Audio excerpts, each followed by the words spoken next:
মুসলমান ভাইরা আমার কথাগুলো খুব দিল দিয়া বুঝবেন। আল্লাহর পয়গম্বরকে যখন আল্লাহ পাক রব্বুল আলামিন দুনিয়ার বুকে সব কিছু দিয়েছিলেন, ধন দৌলত অর্থ সম্পদ সন্তান, এক পর্যায়ে আল্লাহ পাক রব্বুল আলামিন তাকে পরীক্ষা করার জন্য সবকিছু নিতে চাইলেন। কিতাবের ভিতরে লেখেন আল্লাহ পাক রব্বুল আলামিন আইয়ুব পয়গম্বর থেকে অর্থ সম্পদগুলো যখন কেড়ে নিলেন, বলেন তো দেখি, সম্পদ যখন থাকে তখন মানুষের অভাব নাই, আত্মীয় স্বজন দোস্ত আহবাবের অভাব থাকে না, কথা বলেন ঠিক কিনা? কিন্তু সম্পদ না থাকলে তো আপন মানুষও পর হয়ে যায়, কথা বলেন ঠিক কিনা? আইয়ুব আলাইহিস সালামের ঠিক একই অবস্থা হইল। সম্পদ শেষ তো সমস্ত আত্মীয় স্বজন আস্তে আস্তে নিজের কাছ থেকে দূরে সরে গেল। আইয়ুব পয়গম্বরের আস্তে যখন সম্পদটা চলে গেল, এরপরে সন্তানগুলো চলে গেল। একজন দুইজন সন্তান না, 14টা সন্তানকে একজন বাবা নিজ হাতে কবরস্থ করে এসেছে। এ মুসলমান ভাইরা আমার একটুখানি বোঝেন, যেই বাবার একটা সন্তান নিজ হাতে জীবন দশায় কবরস্থ করেছে, সেই তো জানে সন্তান কবর দেওয়ার কি ব্যথা, কি জ্বালা। সেই মা তো বোঝে কতটা দুঃখ আর বেদনা অন্তরের ভিতরে লালন করতে হয়। পয়গম্বর কিন্তু একটা নয়, দুইটা নয়, 14 জন সন্তানকে নিজ হাতে কবরস্থ করে এসেছে।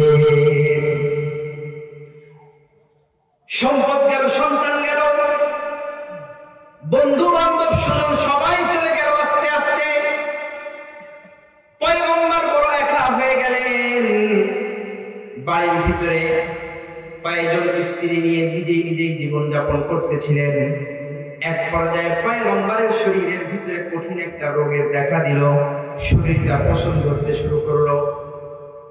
শরীর যখন পছন ধরেছে, স্ত্রীদের ভিতরেও সবাই একে একে চলে গেল। শুধুমাত্র কেবলমাত্র একজন স্ত্রী পয়গম্বরের সাথে থেকে গেলেন। খুব ভালো করে বুঝবেন, পয়গম্বরের সব কিছু হারায় যখন বড় অসুস্থতার ভিতরে চলে আসলেন, আস্তে আস্তে শরীরটা যখন পচতে শুরু করলো, দুর্গন্ধ যখন বের হবে ভাব, লোকগুলো আশপাশের লোকগুলো এটা সেটা বলা শুরু করলো। পয়গম্বর তো সবচেয়ে বড় পয়গম্বর। মুমিনের খাসলত কখনো একজনকে কষ্ট দেওয়া নাই। আল্লাহর হাবিব তো বলেছেন, আল মুসলিমু মান সালিমাল মুসলিমুনা মিন লিসানিহি ওয়া ইয়াদিহি। একজন প্রকৃত মুসলমান তো সেই ব্যক্তি যার হাত এবং জবান থেকে আরেকজন অপর মুসলমান বড় সুরক্ষিত, কথা বলেন ঠিক কিনা? আল্লাহর পয়গম্বরের শরীর থেকে যখন গন্ধ ছুটতে শুরু করলো, উনি চিন্তা করলেন, আমি যদি বাসার ভিতরে থেকে যাই তাহলে আমার দুর্গন্ধের কারণে আশপাশের মানুষগুলো হয়তো কষ্ট পাবে, আর লোকেও তো অনেক কিছু বলাবলি করতেছে যে এটা কঠিন একটা ভাইরাস রোগ, এই যদি আমার ভিতরে থাকে তাহলে আমাদের উপর আক্রান্ত হওয়ার সম্ভাবনা আছে। পয়গম্বর শেষ পর্যন্ত সিদ্ধান্ত গ্রহণ করলেন, লোকালয় ছেড়ে কোনো একটা জঙ্গলের ভিতরে গিয়ে আমার বসবাস করতে হবে। মুসলমান ভাইরা আমার, গরিব দুস্থ মানুষগুলো একটু পয়গম্বরের হায়াতের দিকে তাকান। এত বড় একজন অর্থশালী, এত বড় একজন শৌখিন মানুষ যখন সব কিছু ছেড়ে জঙ্গলের ভিতরে চলে গেলেন, একাকিত্বের জীবন যাপন করতেছিলেন। এই মুসলমান খুব ভালো করে বুঝবেন, পয়গম্বরের শরীরটা আস্তে আস্তে পচতে কিতাবের ভিতরে লেখেন টোটাল বডির সমস্ত পার্টস গুলো সবগুলো পচে গেছে, শুধুমাত্র কেবলমাত্র 2টা অঙ্গ আল্লাহ পাক সুরক্ষিত রেখেছিলেন। সুবহানাল্লাহ। 2টা অঙ্গের একটা হলো জিহ্বা, একটা হলো কলব। কারণ এই 2টা অঙ্গের ভিতরে ছিলেন আমার মালিক। আল্লাহু আকবার বলেন না? পয়গম্বর যখন কঠিন মুসিবতের ভিতরে যখন আক্রান্ত, তখন পয়গম্বর জঙ্গলের ভিতরে বসে বসে কিন্তু আল্লাহ পাকের উপরে কোনো ইলজাম লাগান নাই, কোনো দোষ শিকায়ত করেন নাই, কোনো নালিশ দেন নাই, বরং জঙ্গলের ভিতরে একাকিত্বের জীবনে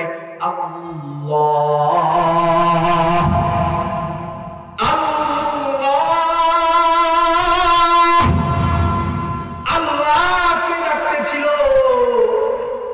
জুবানের উপরে জিকির জারি ছিল আর কলবের ভিতরে ছিল ফিকির। এই জন্য আল্লাহ পাক ওই দুইটা জায়গাকে পর্যন্ত সংরক্ষণ রেখেছেন। এ মুসলমান, আমি আপনাদের কাছে জিজ্ঞাসা, আল্লাহ পাক আমাদের পয়গম্বর আইয়ুব আলাইহিস সালামের মতো কয়জনকে দুঃখ আর দুর্দশার ভিতরে রেখেছেন একটু বলে বলেন? আছে কেউ? পয়গম্বরের মতো দুঃখ দুর্দশাওয়ালা মানুষ কি এখন আছে? একজন নাই। 1 বছর 2 বছর না, টোটাল জীবনের 18টি বছর পর্যন্ত পয়গম্বর এমন অবস্থার ভিতরে কাটাইছেন। এ মুসলমান খুব ভালো করে বুঝেন, এরপর তো আল্লাহ পাকের কাছে পয়গম্বর কোনদিন একবার বলল না, আল্লাহ তুমি আমার এই অসুখটা কেন দিলা, এই কথা কখনই বলে নাই। দেখেন দেখেন কেমন হওয়া দরকার। বরং শেষ পর্যন্ত যখন জিহ্বার ভিতরেও যখন ঘাটা যখন আক্রমণ করেছে, জিহ্বাটাও বসে যাবে, ঠিক এমন মুহূর্তে আল্লাহর পয়গম্বর আল্লাহকে ডাক দিয়ে বলে, আল্লাহ টোটাল বডিতে তুমি পচিয়ে ফেলেছো, কোনো শিকায়ত নাই, শিকওয়া নাই। আল্লাহ যে দুইটা অঙ্গের ভিতরে তোমার নাম ছিল, তোমার জিকির ছিল, টোটাল বডির ব্যথাটা আমি যে ট্যাবলেট আর ভ্যাকসিন নিয়ে আমি শান্তি আর প্রশান্তি নিজের অন্তরের ভিতরে অনুভব করতাম, একটা ছিল জিকির। আল্লাহ আজকে থেকে জিহ্বাটা যদি আক্রান্ত হয়ে যায় তাহলে তোমার জিকিরটা পর্যন্ত আর করতে পারবো না। এ মুসলমান, একবার চিন্তা করে দেখেন, নিজের ব্যক্তিগত কোন খাহেসাতকে মিটানোর জন্য আল্লাহ পাককে ডাকেন নাই, বরং আল্লাহ পাকের গোলামি করতে পারবো না এই দুঃখে আল্লাহ পাককে ডাক দিয়েছেন। আর আমরা আমাদের অভ্যাস এমন যে ছোট্ট থেকে ছোট্ট একটা দোষ হলেই আল্লাহ আর কারো চোখে দেখে নাই, আমারই চোখে দেখছে। আল্লাহ আমার সর্বনাশ করে ফেললো, নাউজুবিল্লাহ। জোরে বললো নাউজুবিল্লাহ। আহা, আল্লাহ পাক আমাদের বুঝার তৌফিক। এ মুসলমান, দুঃখ দুর্দশা দিয়েছে, ধৈর্য ধরেন, কারণ পৃথিবীতে কারো সুখ চিরজীবনের না, আবার কারো দুঃখ চিরজীবনের না। আল্লাহ পাক রব্বুল আলামিন বলেন, ফাআম্মাল ইনসানু ইযা মাবতালাহু রাব্বুহু ফাআকরামাহু ওয়া না'আমাহু ফায়াকুলু রাব্বি আকরামান। মহান আল্লাহ পাক রব্বুল আলামিন বলেন, দুনিয়ার ভিতরে আমি যখন কোনো মানুষকে পরীক্ষা করার জন্য সুখ শান্তি আর ধন দৌলত দান করি, মানুষগুলো তখন ভাবতে থাকে আল্লাহ পাক আমারে বড় ভালোবাসে। দুনিয়ার ভিতরে যখন আমি তাকে কোনো দুঃখ দুর্দশার ভিতরে দেই না, চতুর্দিক থেকে যখন শান্তি আর শান্তি, দুনিয়ার জীবনটা বড় পরম সুখের করে দেই, মানুষগুলো তখন অন্তরের ভিতরে বিশ্বাস পোষণ করতে থাকে আমার মালিক, আমার রব আমারে ভালোবাসে। এই জন্যই তো আল্লাহ পাক রব্বুল আলামিন দুনিয়ার ভিতরে আল্লাহ পাক আমাকে কখনো দুঃখ দুর্দশা দেয় না। কথা বলে ঠিক তদ্রূপ ভাবে, ওয়া আম্মা ইযা মাবতালাহু ফাকাদারা আলাইহি রিজকা ফায়াকুলু রাব্বি আহানান। আমার আল্লাহ বলেন, কোন মানুষকে যখন আমি দুনিয়ার বুকে দুঃখ দুর্দশা, সন্তান বা সম্পদের যে কোনো দিক থেকে যখন আমি কম বেশি করে দেই, এই মানুষটা তখন দিলের ভিতরে মনে মনে ভাবতে থাকে আল্লাহ পাক রব্বুল আলামিন আমাকে বড় পছন্দনীয় করেন। এই জন্যই তো আল্লাহ পাক রব্বুল আলামিন দুনিয়ার বুকে আমাকে লাঞ্ছিত করেছে। কথা বলেন ঠিক কিনা? মুসলমান ভাইরা আমার, তাহলে ধনী মানুষ ধন সম্পদ আর প্রাচুর্য এগুলা পাওয়ার কারণে অন্তরের ভিতরে নিজে নিজেই ভাবতে থাকে যে আল্লাহ পাক আমারে বড় ভালোবাসেন, আমারে বড় মহব্বত করেন, আমাকে বড় চয়েস করেন, পছন্দ করেন। এই জন্যই তো আল্লাহ পাক দুনিয়াতে আমাকে এত সম্পদ, এত সন্তান, এত ইজ্জত, এত ক্ষমতা সবকিছু দিয়েছেন যা অন্য কাউকে দেয় নাই। নিশ্চিত আল্লাহ পাক যদি আমাকে ভালো না বাসতেন তাহলে তো এত সম্পদ, এত সুখ আমাকে দিতেন না। কি বলেন? আমরাও মনে করে থাকি যখন একজন মানুষকে দেখি যে দুনিয়ার দিক থেকে বড় লাভবান হচ্ছে, দিন দিন যত উন্নতি হচ্ছে, সন্তানগুলো ডাক্তার প্রফেসর হচ্ছে, সম্পদ বাড়ি গাড়ি সবকিছু বৃদ্ধি পাইতেছে, তখন মনে করতে থাকি আল্লাহ পাক করে কতই না ভালোবাসে। দিন যায় শুধু সুখ আর সুখ, সম্পদও বাড়ে, ইজ্জতও বাড়ে, সম্মানও বাড়ে, ক্ষমতাও বাড়ে। কথা বলেন ঠিক কিনা? সম্মানিত শুধু একজন মানুষ যখন ধনী হয় নিজেও ভাবতে থাকে আল্লাহ পছন্দ করে, আবার অন্য ভাবতে থাকে আল্লাহ করে পছন্দ করে। পক্ষান্তরে একজন মানুষ যখন দুঃখ আর দুর্দশার ভিতরে পতিত হয়, জীর্ণ শীর্ণ জীবন যখন যাপন করতে থাকে, তখন অন্তরে নিজেই মনে করতে থাকে আল্লাহ পাক আমাদের দুনিয়ার ভিতরে বড় লাঞ্ছিত করেছে, আমার পছন্দ করে না। আমার যদি ভালোই বাসত তাহলে এত দুঃখ দুর্দশা কি আল্লাহ পাক আমারে দিতেন? কি বলেন? এটা আমরা মনে করি কি করি না?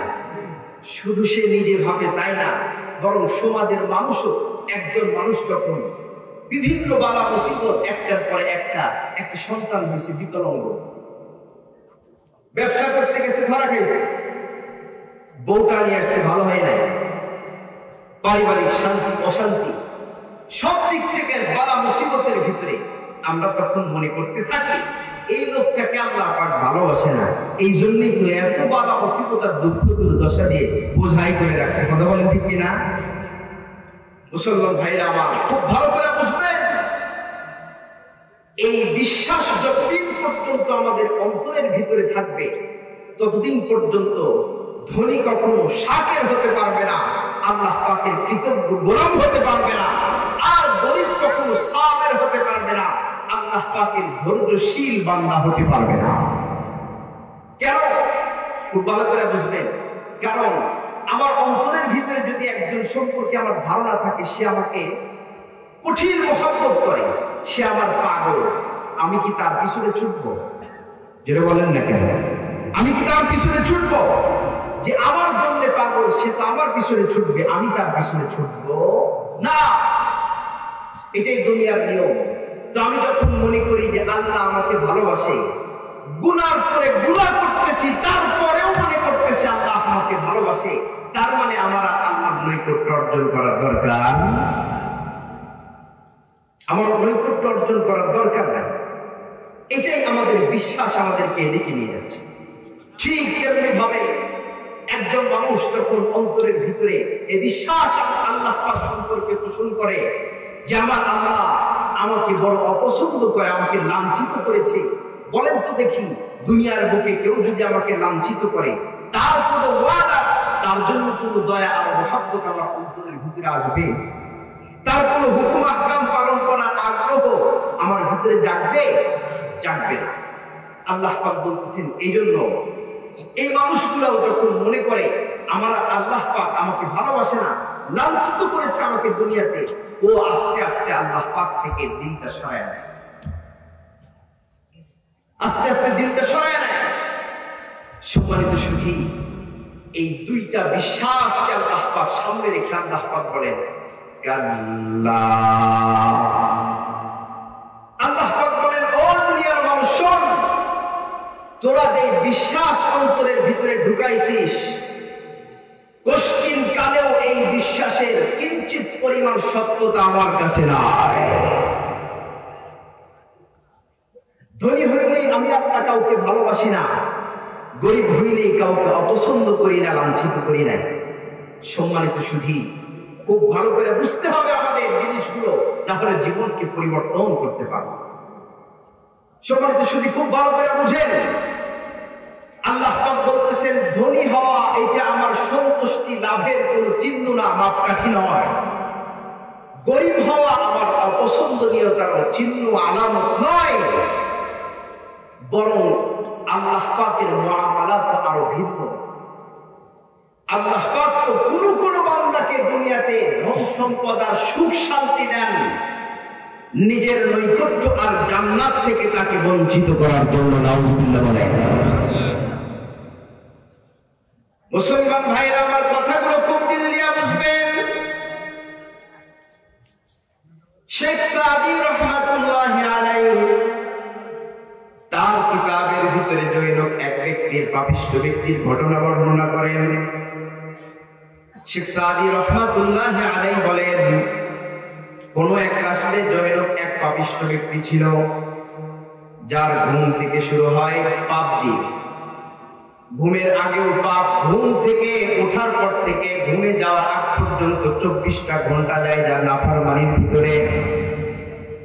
এ মুসলমান খুব ভালো করে বুঝবেন, এই লোকটা গুনাহ করতে করতে করতে করতে করতে করতে দিলের অবস্থা এত সিরিয়াস করে ফেলেছে যে অন্তরটা এমন বিকৃত হয়ে গেছে, এমন কালো হয়ে গেছে যে মানুষের রুচিটা পর্যন্ত পরিবর্তন হয়ে গেছে।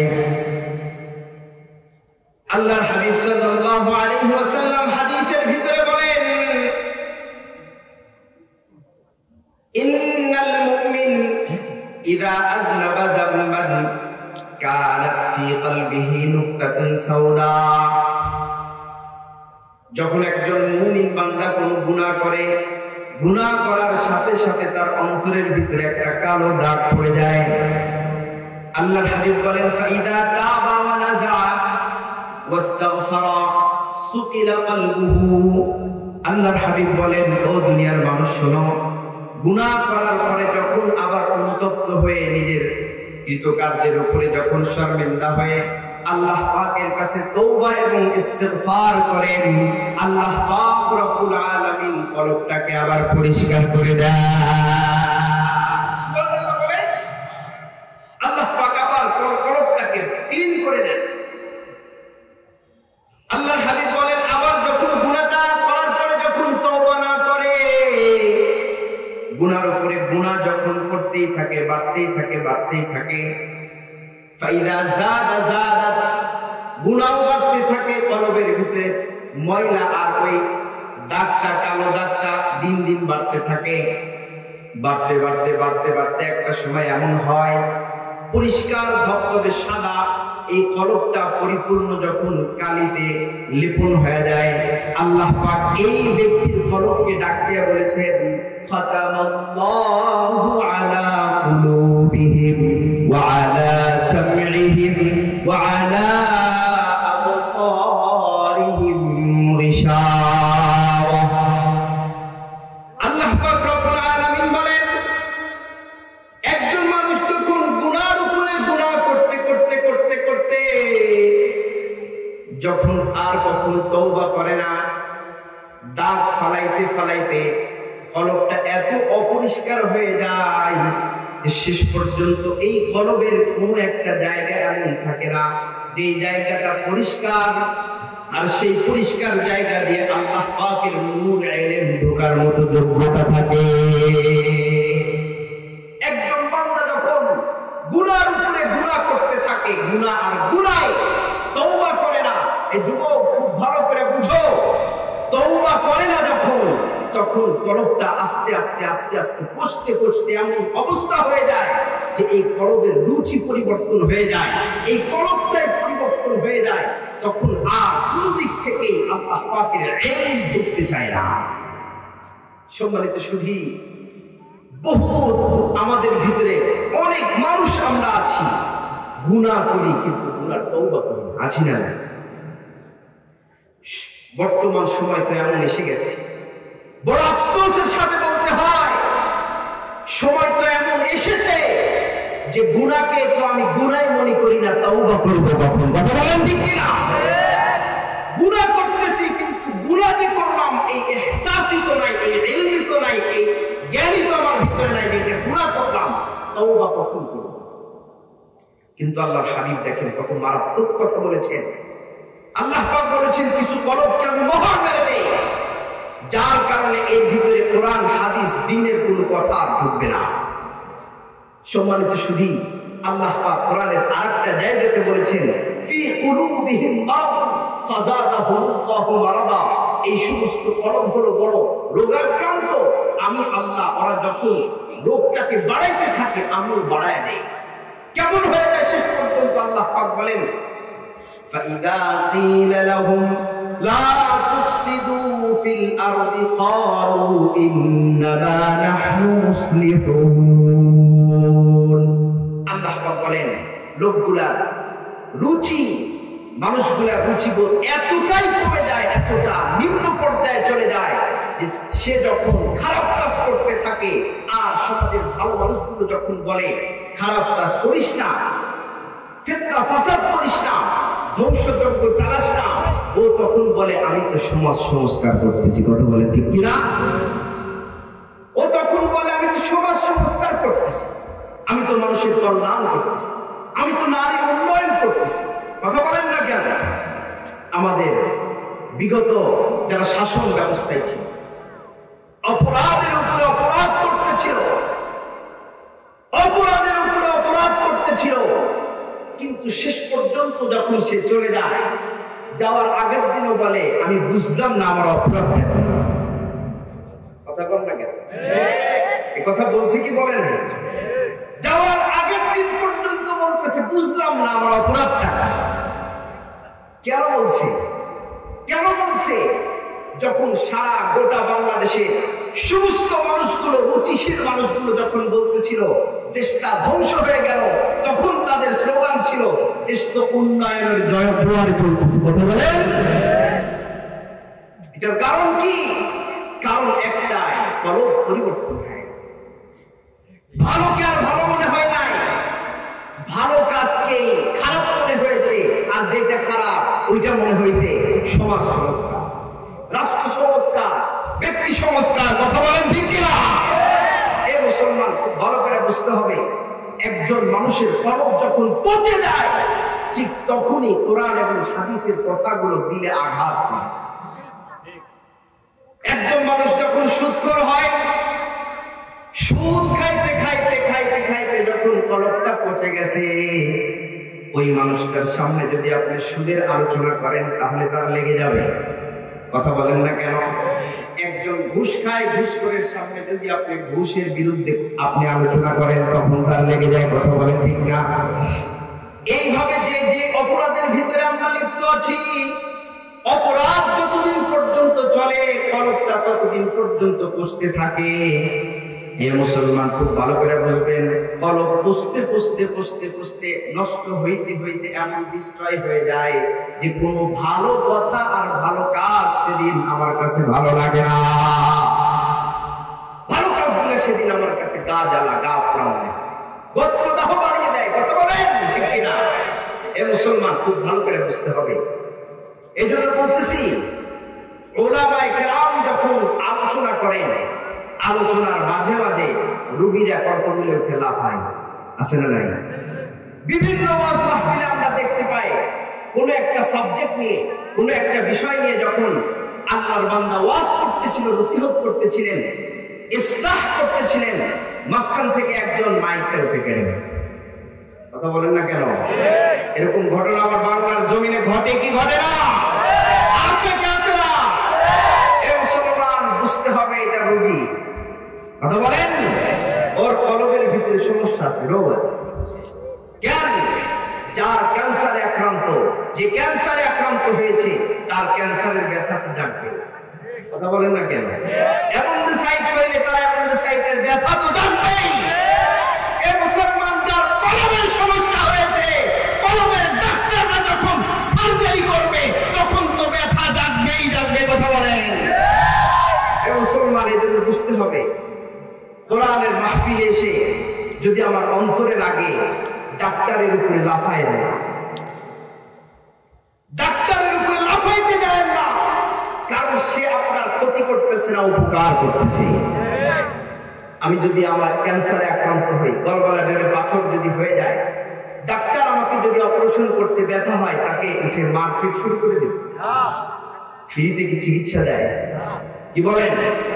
দেহের একটা অঙ্গ যদি নষ্ট হয়ে যায়, দেহের একটা অঙ্গ যদি আক্রান্ত হয়, সেইটাকে সার্জারি করার জন্য লক্ষ টাকা পর্যন্ত খরচ করে শত ব্যথা দুঃখ সহ্য করে সার্জন করতে পারি। কিন্তু মুসলমান দুনিয়ার আমাদের জমিনের ভিতরে আল্লাহ ওয়ালাগুলো যখন দ্বীনের দাওয়াত দিয়ে মুসলমানের অরবগুলোকে পরিষ্কার করতে যায়, লাফিয়ে উঠে তাদেরকে বঞ্চিত করার চেষ্টা করে। কথা বলে ঠিক কিনা? এটা বন্ধ করতে হবে, এটা আমাদের সমস্যা, এটা বুঝতে হবে, উপলব্ধি করতে হবে। আমি যদি না বুঝি যেটা আমার সমস্যা, তাইলে তো আমি ডাক্তারকে ওটা ছুঁইতে দেব না। এই জন্য মুসলমান ভাইরা আমার, ওয়াজ মাহফিলে যখন যাব, বিরুদ্ধে গেলে মনে করবেন কলবের লোকটা নির্ণয় হয়েছে। যে কথা শুনলে কোরআনের যে কথাটা আপনার দিলের ভিতরে লাগে, যে কথা শোনার সাথে সাথে গায়ে আগুন জ্বলে গেছে, মনে করবেন যে আমার রোগ নির্ণয় হয়েছে। সম্মানিত সুধী, বলতেছিলাম একটা বান্দা যখন গুনাহ করতে থাকে তো কলবটা পচে যায়। বলেন তো দেখি, জ্বর আক্রান্ত মানুষ, তাকে যদি আপনি মিষ্টি খাইতে দেন, কি বলে? মিঠা লাগতেছে না তিতা লাগতেছে? কেন? রুচি পরিবর্তন হয়ে গেছে। আর মরিচ খাইতে দিলে কি হয়? মিঠা মিঠা লাগে, ঝাল লাগে। সত্যি কি মরিচ মিঠা? জোরে বলেন না একটু। সত্যি কি মরিচ মিঠা? আর মিষ্টি যেটা খাইছে ওটা কি তিতা? না, বরং অর্থ রুচি নষ্ট হয়ে গেছে। এই জন্য যে জিহ্বার ভিতরে সঠিক রুচিটা ছিল এইটা নাই, তাই মিঠাকে তিতা, তিতাকে মিঠা হয়ে গেছে। যার কলবের ভিতরে ব্যারাম, রোগ আছে, রোগাক্রান্ত হয়েছে, সে ভালোকে মন্দ আর মন্দকে ভালো বলে। কথা বলে ঠিক নেই? সম্মানিত সুধী, বলতেছিলাম ওই যে শেখ সাদি রহমাতুল্লাহ আলাইহি বলতেছিলেন এক পাপিষ্ঠ ব্যক্তির কথা। শেখ সাদি রহমাতুল্লাহ আলাইহি বলেন, এই লোকটা যখন গুনার উপরে গুনাহ করতেছিল, গুনাহ করতে করতে করতে করতে তার দিলটা যখন মোহর মেরে গেছে, শেষ পর্যন্ত যখন তার রুচিটা পর্যন্ত বিকৃত হয়ে গেছে, শেখ সাদি বলেন এমন কিছু গুনাহ তার থেকে সংগঠিত হওয়া শুরু হইল, যে সমস্ত গুনার ব্যাপারে সাধারণ কোন মস্তিষ্ক পশ্চিম কালেও কল্পনা করতে পারে না। শেখ সাদি রহমাতুল্লাহ আলাইহি বলেন, এই লোকটা ছিল একটা কবরের পাশে বাড়ি। কোন মানুষকে যখন কবরস্থ করা হইতো, কবরের ভিতর থেকে গভীর রাত্রিতে একা একা গিয়ে কবরটা খনন করে ওই মৃত ব্যক্তির কাপড়টা চুরি করে নিয়ে বাজারে বিক্রি করত।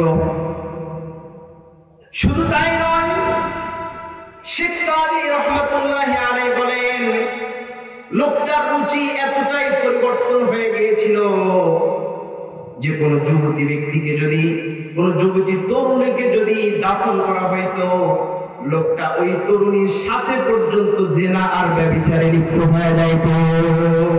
এত মারাত্মক পর্যায়ে তার রুচি পরিবর্তন হয়ে গেছে। বলেন তো দেখি, এই দুইটা গুনাহ সাধারণ কোন মস্তিষ্কের মানুষ যার কিঞ্চিত পরিমাণ বিবেক আছে সে কি করতে পারবে? কল্পনাও করতে পারবে? করা তো দূরের কথা, চিন্তাও তো কখনো করতে পারবে না। এত মারাত্মক পর্যায়ে সে গুনাহ করে ফেলেছে। শেখ সাদি রহমাতুল্লাহ আলাইহি বলেন, তদানীন্তন কালের বাদশা ছিল বড় বুজুর্গ, বড় ন্যায় বিচারক, নিষ্ঠাবান বাদশা ছিলেন তখন। শেখ সাদি বলেন, এই বাদশা একদিন ইশার নামাজের পরে খাওয়া দাওয়া সমস্ত কাজ থেকে ফারেক হয়ে যখন ঘুমাইতে গেছে, জিকির আজগার করতে করতে যখন ঘুমায় গেছে, রাত্রি যখন প্রহর যত বাড়তেছিল, রাত্রি তত আগাইতে ছিল।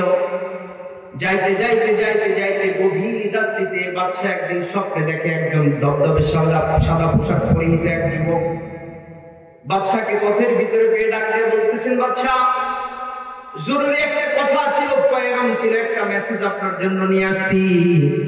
আপনি যদি আমার কথাটা শুনে যান একটু ভালো হয়। বাদশা স্বপ্নের ভিতরে জিজ্ঞেস করলেন, কি এমন কথা বলো দেখি। যুবক ডাক দিয়ে বলতেছে, বাদশা, আমি আসছি আল্লাহ পাকের পক্ষ থেকে। আপনার রাষ্ট্রের ভিতরে অমুক জায়গাতে অমুক অমুক নামের একজন ব্যক্তি আছে, অমুক জায়গার যার বাড়ি, সমস্ত ডাটাটা যখন তার কাছে দিয়ে দিছে, এরপরে যুবক বলতেছে, বাদশা আমার আল্লাহ পাকের মর্জি হলো এই যুবককে আপনার রাজ দরবারের প্রধানমন্ত্রী বানাবেন। বাদশা যখন ঘুম থেকে উঠছে, স্বপ্নের কথা স্মরণ হইল। বাদশা প্রথম দিন স্বপ্ন দেখার পরে কোন ভ্রুক্ষেপ করলেন না, মনে করলেন হইতে পারে এটা কোন শয়তানের পক্ষ থেকে স্বপ্ন। কিন্তু একদিন, 2 দিন, 3 দিন পর পর যখন দেখলেন একই স্বপ্ন, তৃতীয় দিন স্বপ্ন দেখার পরে ফজরের পরে অতি তাড়াতাড়ি মন্ত্রীদের সাথে করে মিটিং বসেছে। কারণ বাদশা তো জানে আল্লাহর হাবিব সাল্লাল্লাহু আলাইহি ওয়াসাল্লাম বলে গেছেন, নবুয়তের ধারা তো উঠে গেল, কিন্তু নবুয়তের 40 ভাগের 1 ভাগের ধারা এখনো পর্যন্ত আল্লাহ পাক রব্বুল আলামিন স্পেশাল মুমিনদের জন্য রেখে গেলেন। সুবহানাল্লাহ। সেই ধারার নাম হলো আর-রুইয়াতুস সালিহা, সাদিকা, সত্য স্বপ্ন, সঠিক স্বপ্ন। এর মাধ্যমে আল্লাহ পাক রব্বুল আলামিন তার বিশেষ বান্দাদের কাছে বার্তা প্রেরণ করেন। সুবহানাল্লাহ বলেন না? বাদশার আর বুঝতে দেরি নাই, অবশ্যই এটা একটা সত্য স্বপ্ন, আল্লাহ পাকের পক্ষ থেকে আমাকে আদিষ্টিত করা হচ্ছে, আমি যেন ওই যুবককে আমার রাজ দরবারের প্রধানমন্ত্রী হিসাবে নিয়োগ দিয়ে দিই।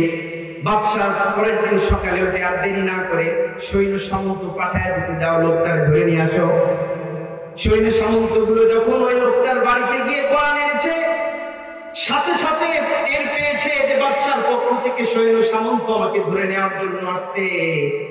লোকটা তো তখন ঘাবড়ে গেছে, কারণ ও তো জানে জীবনে এমন অপরাধ আমার আছে, সবগুলো অপরাধ আমাকে হত্যা করার জন্য লাগবে না, একটা অপরাধের বিচার হইলেও আমি আমার জীবনটা নিঃশেষ করে দিতে পারি।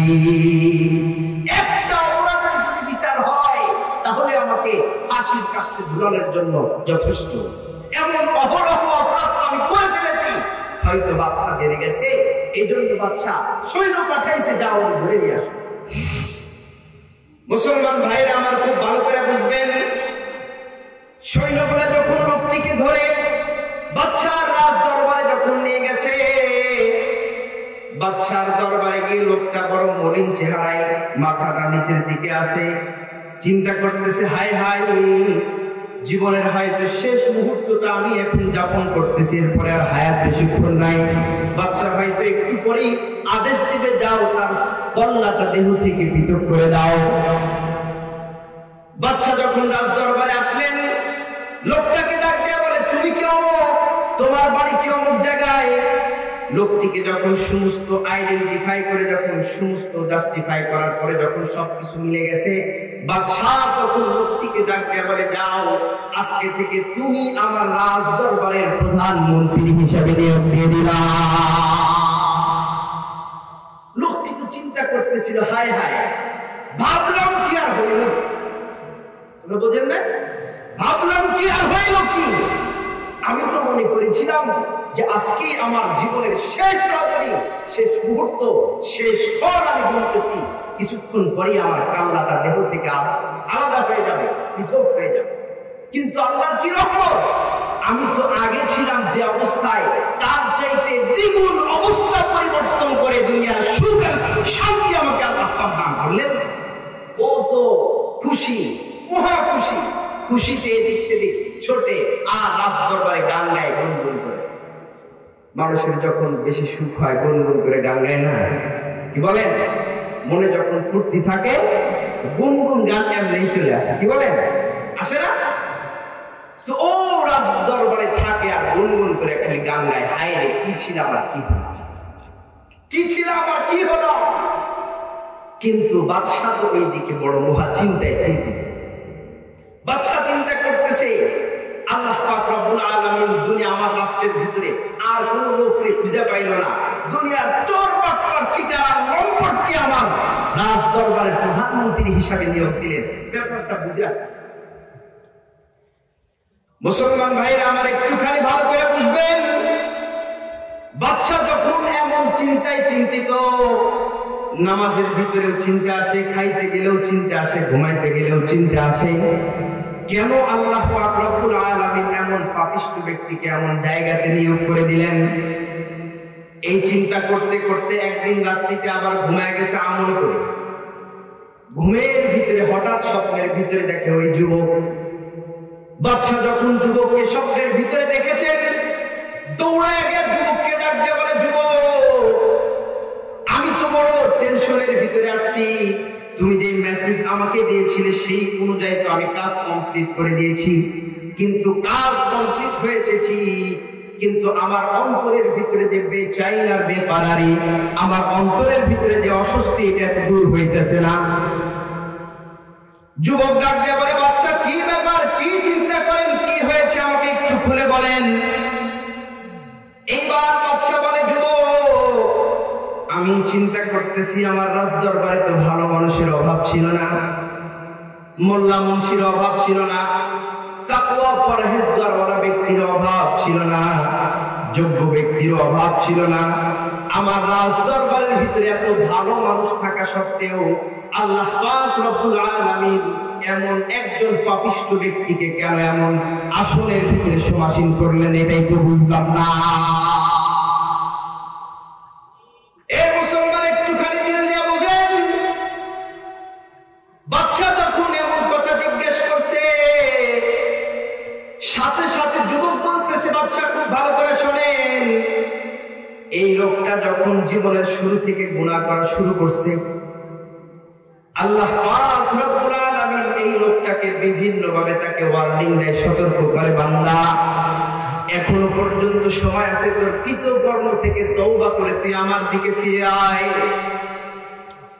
এই যুবক, আল্লাহ পাক রব্বুল আলামিন শুধুমাত্র কেবলমাত্র ওই ব্যক্তিকে ওয়ার্নিং দেয় তাই নয়, বরং আমাদের মতো নালায়েক বান্দাদেরকেও আল্লাহ পাক রব্বুল আলামিন বড় আদর করে ডাক দিয়ে বলেন, আলাম ইয়ানি লিল্লাযীনা আমানু আন তাখশা কুলুবুহুম লিযিকরিল্লাহ,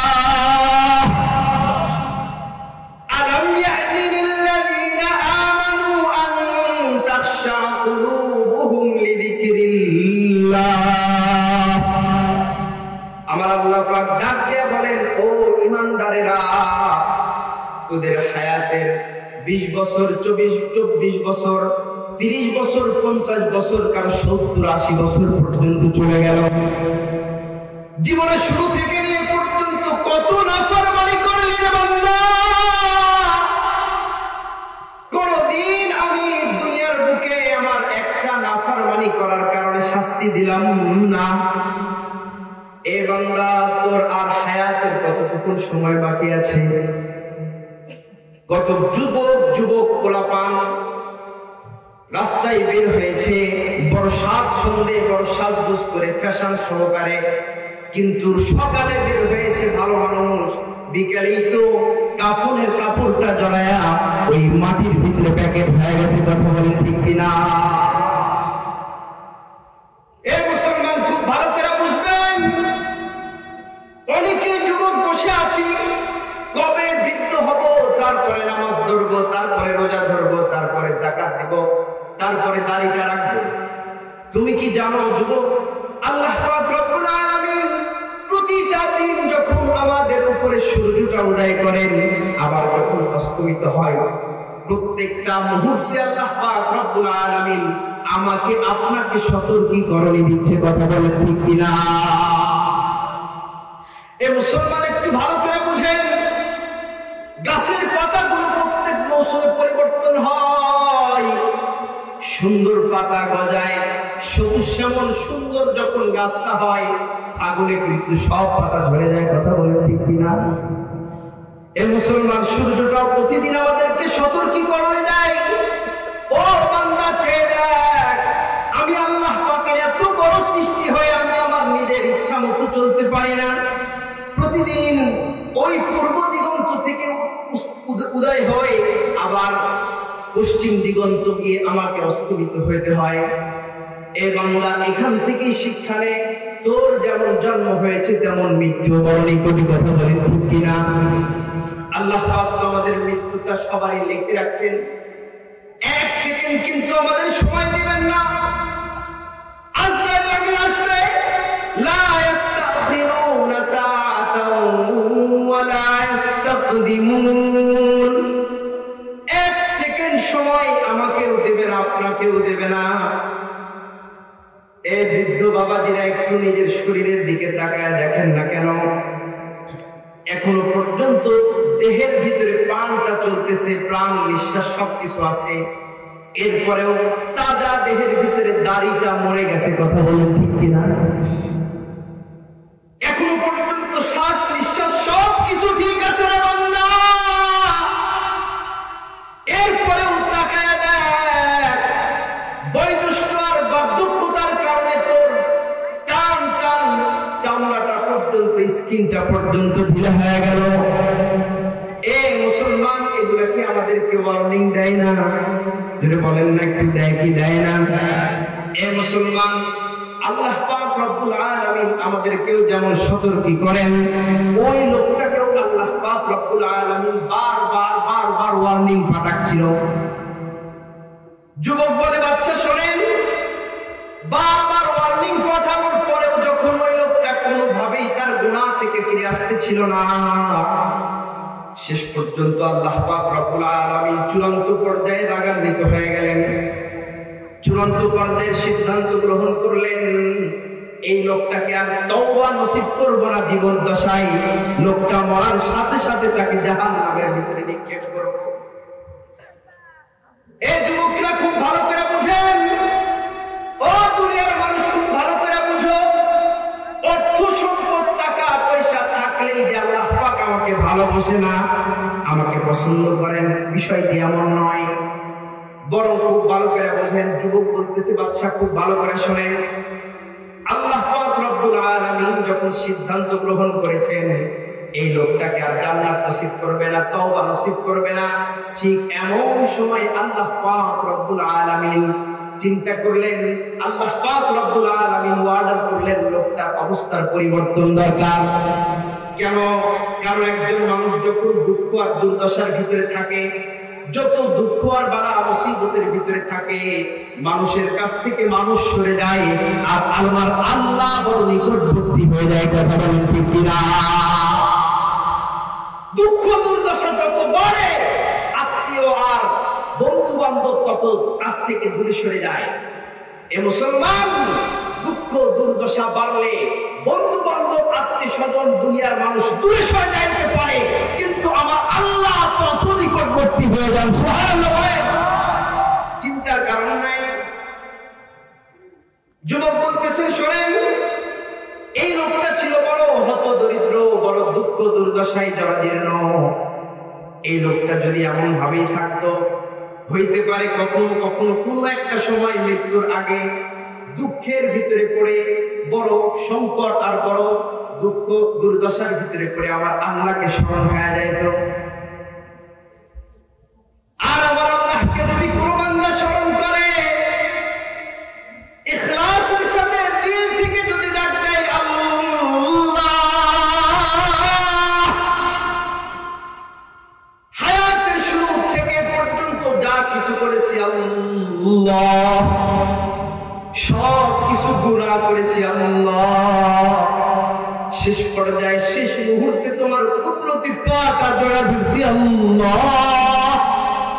ওগো আল্লাহ, সব জীবনের সমস্ত গুনাহগুলো মাফ করে দাও। আমার আল্লাহ তো বলেছেন, উজিবু দাওয়াতাদ দাঈ ইযা দাআন। আমার আল্লাহ তো বলেছেন, পৃথিবীর কোন মানুষ যদি আমার দিকে দিল থেকে ইখলাসের সাথে ডাক দেয়, আমি ওই বান্দার ডাক ফিরে দিতে লজ্জা পাই, ফিরে দেই না। এই মুসলমান, এখনো সময় আছে। একবার 2 রাকাত নামাজ পড়ে যত গুনাহ আছে সব গুনাহ থেকে তওবা করে ওই আল্লাহ পাকের কুদরতি পায়ের উপরে সিজদা করে পাটা জড়ায় রাখো, আল্লাহ, ওগো আল্লাহ, জীবনে বহু গুনাহ করেছি গো আল্লাহ, সব গুনাহ তুমি মুসিবতের ভিতরে পড়েছি, তুমি মুসিবত থেকে উদ্ধার করো। আল্লাহ অনেক সমস্যা আমার সংসারে, সমস্যাটা সমাধান করে দাও। এ দুনিয়ার মানুষ, তোমার দুঃখ দুর্দশা থেকে আপন মা বাবা পর্যন্ত দূরে সরে যাইতে পারে, দুনিয়ার কোন মানুষের কাছ থেকে সহযোগিতা না পাইতে পারো, কিন্তু আমার আল্লাহকে যদি দিল থেকে ডাক দাও, আমার আল্লাহ কিন্তু সঠিক সময় উত্তর দিয়ে দিবে। যুবক বলতেছে, বাচ্চা শোনেন, লোকটা যদি শেষ মুহূর্তে বিপদের ভিতরে পড়ে কোনো না কোনো একদিন আমার আল্লাহর কুদরতি পাটা ধরে যদি ডাক দেয়, আল্লাহ গুনাহ করেছি, তুমি গুনাহ মাফ করে দাও, আমার আল্লাহ তো উহুদ পরিমাণ পাহাড় সম পরিমাণ পাহাড় সম পরিমাণ গুনাহ, আসমান জমিন যদি ভর্তি হয়ে যায়, এমন গুনাহ এক ডাকে আল্লাহ পাক মাফ করে দিবে। যুবক বলতেছে, বাচ্চা এই লোকটার অবস্থা তো বড় করুণ, সে যদি জীবনের শেষ মুহূর্ত যদি আল্লাহ পাককে ডাক দেয়, বলে আল্লাহ ভুল করেছি, আল্লাহ বুঝি নাই, মাফ করে দেন, ও যদি অন্তর থেকে ডাক দেয়, আল্লাহ পাক ওকে মাফ করে দিবে। কিন্তু আল্লাহ পাক এটা চান। এ মুসলমান খুব ভালো করে বুঝেন। যুবক বলতেছে, যেহেতু আর তাকদীরের ভিতরে আর কোনো তাওবা লেখা নাই, আল্লাহ পাকের গুনাহ মাফ যেহেতু আর লেখা নাই, এই জন্য লোকটাকে জীর্ণ শীর্ণ আর সংকটের ভিতর থেকে উদ্ধার করে রাজপ্রাসাদের ভিতরে রেখে দিয়েছে। কারণ দুনিয়ার মানুষের স্বভাব, দুঃখে পড়লে আল্লাহকে ডাকে ঠিক, কিন্তু সুখে থাকলে কারো কথা মনে থাকে না। কথা বলে ঠিক কিনা? মানুষের স্বভাব হলো যখন দুঃখে পড়ে যায়, যখন টাকা থাকে না, আল্লাহর কাছে চাইতে থাকে, আল্লাহ কিছু টাকা দাও, টাকার বিনিময়ে আমাকে টাকা দাও, অমুক মাদ্রাসায় দান করবো, মসজিদ বানাবো, আমার সন্তান নাই একটা সন্তান দাও, হাফেজ বানাবো, আল্লামা বানাবো, কোরআনের দাই বানাবো, আমার অমুক নাই তমুকটা পূরণ করে দাও, এই করব সেই করব। কিন্তু আল্লাহ পাক যখন সন্তান দেয়, বাবা মার ঘাড়ের উপরে বসে যায়, সন্তানকে ইঞ্জিনিয়ার বানায়। কথা বলেন না?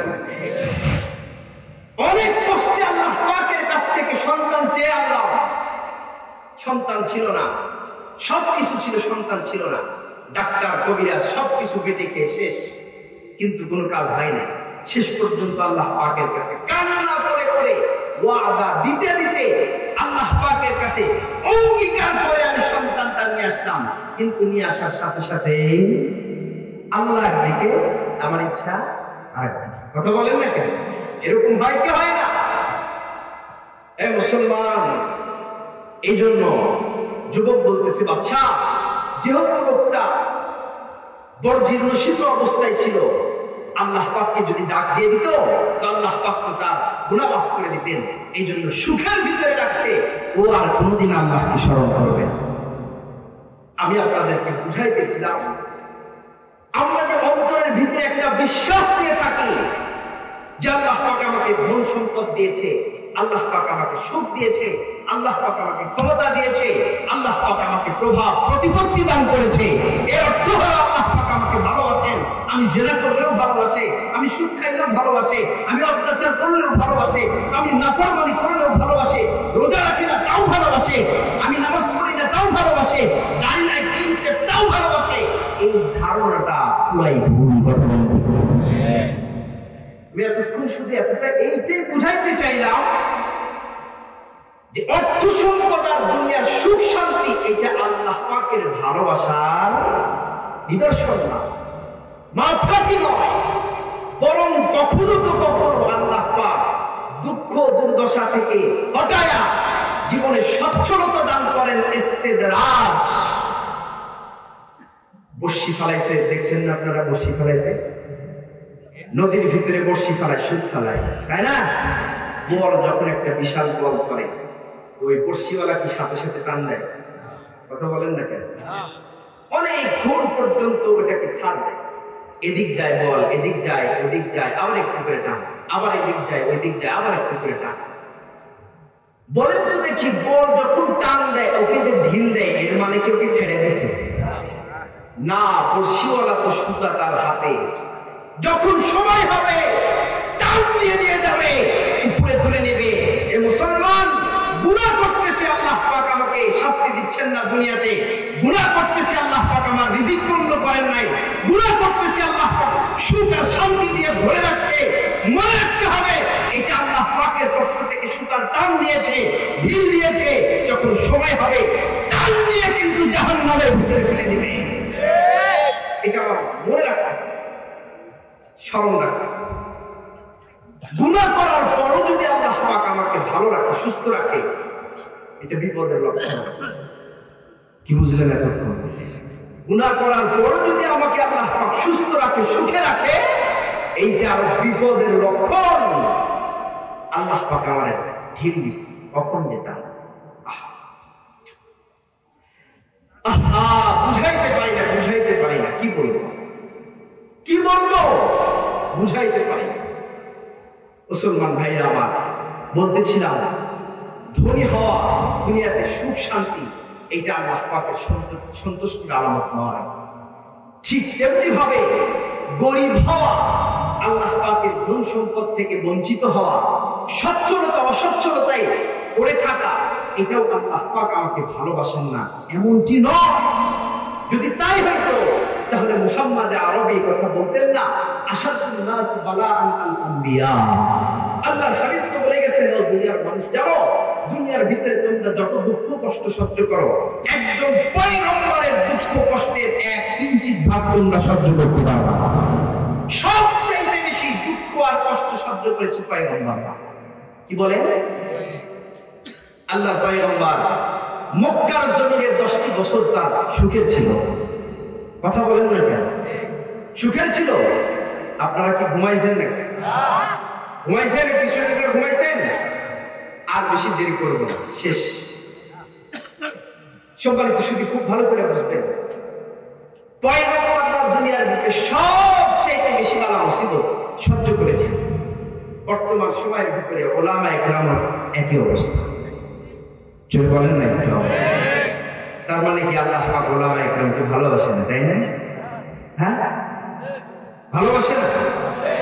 আপনারা তো বলেন ভালোবাসেন, কিন্তু এদেশের কিছু শিক্ষিত মানুষ, কিছু বড় লোক, কিছু স্বাচ্ছন্দ্যময় জীবন যাপনকারী, কিছু হাই সোসাইটির মানুষ ওলামাদেরকে দেখলে নাকটা ছিটকায়, চোখটা ভুরুটা কোনচায় দেখে নিয়ে দেয়, সব ভিখারির দল।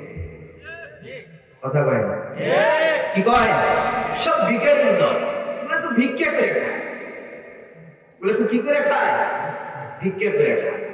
হ্যাঁ, আমরা তো মুসাফির। আল্লাহ রাসূল তো বলে দিয়েছেন, দুনিয়ার ভিতরে এমন ভাবে থাকো যেন তুমি কোথাও ঘুরতে এসেছো, ভ্রমণে এসেছো, সফর করতে এসেছো। সফরে যেমন বেশি কিছু লাগে না, বাস একটা টোপলা পোটলা সাথে থাকলেই হয়ে যায়। দুনিয়াতেও আলেম ওলামা চাইলে কোটি কোটি টাকা করতে পারতেন, কিন্তু তারা করেন না। কারণ দুনিয়াতে থাকা যাবে না, এটা ওলামায়ে কেরাম মনে প্রাণে বিশ্বাস করে। কথা বলেন না কেন? একজন আলেম আপনার মাদ্রাসার ভিতরে খেদমত করে, 10,000 টাকা বেতন দেন, 10,000 টাকা দিয়ে আলমের স্কিম শেষ। কথা বলেন না কেন? 10,000 টাকা দিয়ে বর্তমান সময়ের ভিতরে চলা যায়? কথা বলেন? ওই একজন আলেম যদি কোরআনের দর্শ ছেড়ে দিয়ে, বুখারী হাদিসের দর্শ ছেড়ে দিয়ে যদি ফুটপাতে একটা ব্যবসাও করতো, তাও 30,000 টাকা মাসে ইনকাম করতে পারে। তো ওলামায়ে কেরামের কি যোগ্যতা নাই? কি মনে করেন আপনারা? ওলামায়ে কেরামের কি যোগ্যতা আল্লাহ পাক দেন নাই? ভ্যান চালাইলেও, অটো চালাইলেও কমপক্ষে 30,000 টাকা ইনকাম করতে পারে। কিন্তু দুনিয়ার সব সুখ সবকিছু ত্যাগ করে, দুনিয়ার মোহে না পড়ে, নিজের জীবন, নিজের পরিবার সবকিছুকে বিসর্জন দিয়ে এই ওলামায়ে কেরাম উম্মতের খেদমতের ভিতরে জীবনের নিজের সবচেয়ে দামি জীবনটাকে কোরবানি করে দিয়েছে। মিয়া গুরু কুচকাও তাকে দেখে, গাড়ি দেখে গুরু কুচকাও, গাড়ি দেখে ফকিন্নি মনে হয়। খালি জমিনটা পাল্টায় কবরের নিচে দেয়া দেখ কে কোন জায়গায় থাকে। কথা বলেন না? খালি জমিনটা পাল্টায় দেখ, 3 হাত নিচে দেয়া দেখ ওলামায়ে কেরাম কোথায় আপনারা। সম্মানিত সুখী, এই জন্য গরিব দুঃখী যারা আছে, আমি তাদেরকে বলতে চাই, মন খারাপের কিছু আল্লাহ পাকের উপরে নালিশ না করে, আল্লাহ পাকের কাছে শিকওয়া শিকায়েত না করে, এটাকে রহমত মনে করে, এটা আল্লাহ পাকের পক্ষ থেকে মুহাব্বত মনে করে, দুনিয়ার সব মায়া ত্যাগ করে 5 ওয়াক্ত নামাজ শুরু করে দেন, আমার আল্লাহকে দিল থেকে স্মরণ করেন, দেখেন সব দুঃখের ভিতরেও শান্তি, অন্তরের ভিতরে প্রশান্তি লাগবে। সব ছাড়ে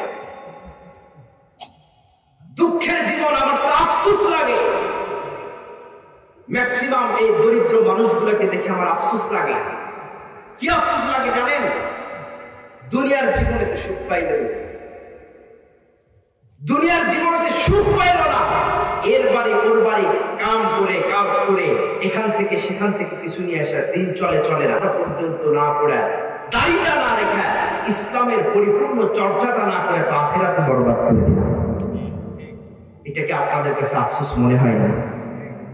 যেন বলেন না কেন, এটাকে আপনাদের কাছে আফসোস মনে হয় না? যেমন দুনিয়াতে তো সুখ পাইলামই না, আখিরাতটাও বরবাদ করলাম শুধু গাইলাইতে গেলে। আহা, যে দারিদ্রতা, যে দুঃখ দুর্দশা আল্লাহ পাক দিলেন নিয়ামত হিসাবে, যে বান্দা আমাকে স্মরণ করবে, উল্টা স্মরণ না করে আল্লাহ পাককে ছেড়ে দিয়ে তার নাফরমানির ভিতরে যুক্ত হয়ে, এটা হলো আফসোস।